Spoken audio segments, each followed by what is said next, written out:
J'ai eu une urgence vitale au mois de septembre qui a suivi en fait ma formation. Et c'était une chance pour moi parce qu'en fait à ce moment-là, c'est comme si le déroulé en fait de la simulation se remettait en place dans ma tête et ça m'a beaucoup aidée. Il respire pas. Non.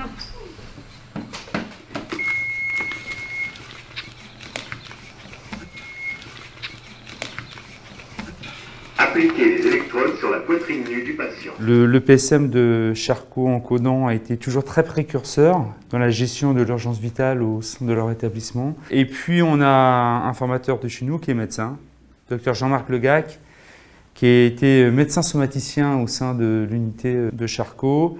Et donc c'est Jean-Marc et deux cadres formateurs qui ont monté ce projet. On est quand même un établissement qui est assez éloigné de l'hôpital général, du GHBS.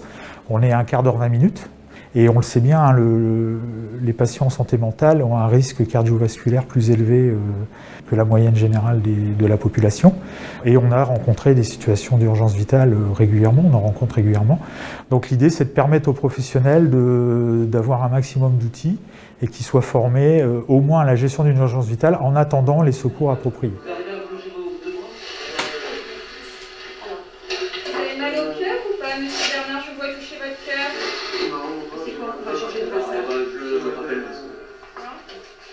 Cette formation se déroule en deux parties. Vous avez une première partie de 8 heures qu'on appelle pratique procédurale qui se passe en intra, enfin ce qui se passe sur l'établissement de l'EPSM. L'idée c'est de faire un rappel des situations d'urgence vitale qu'on peut rencontrer et aussi de faire un rappel sur le matériel disponible sur l'EPSM.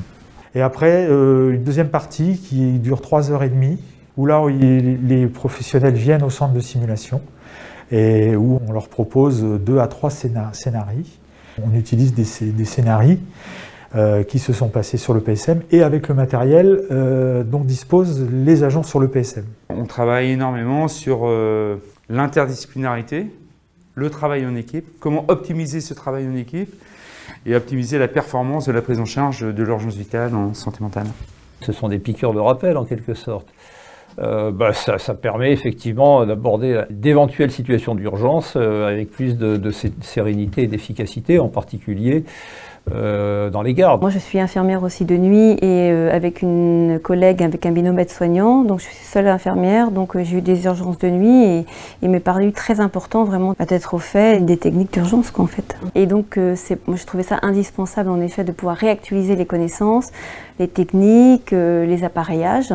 L'objectif à l'avenir ce serait de pouvoir permettre des simulations en in situ à l'EPSM dans des services. Et il y a encore des problèmes d'organisation à régler. Mais c'est notre objectif et c'est surtout une demande des professionnels. Donc on va y travailler. L'urgence est toujours par définition stressante et c'est là où il faut parfaitement maîtriser les procédures et les gestes.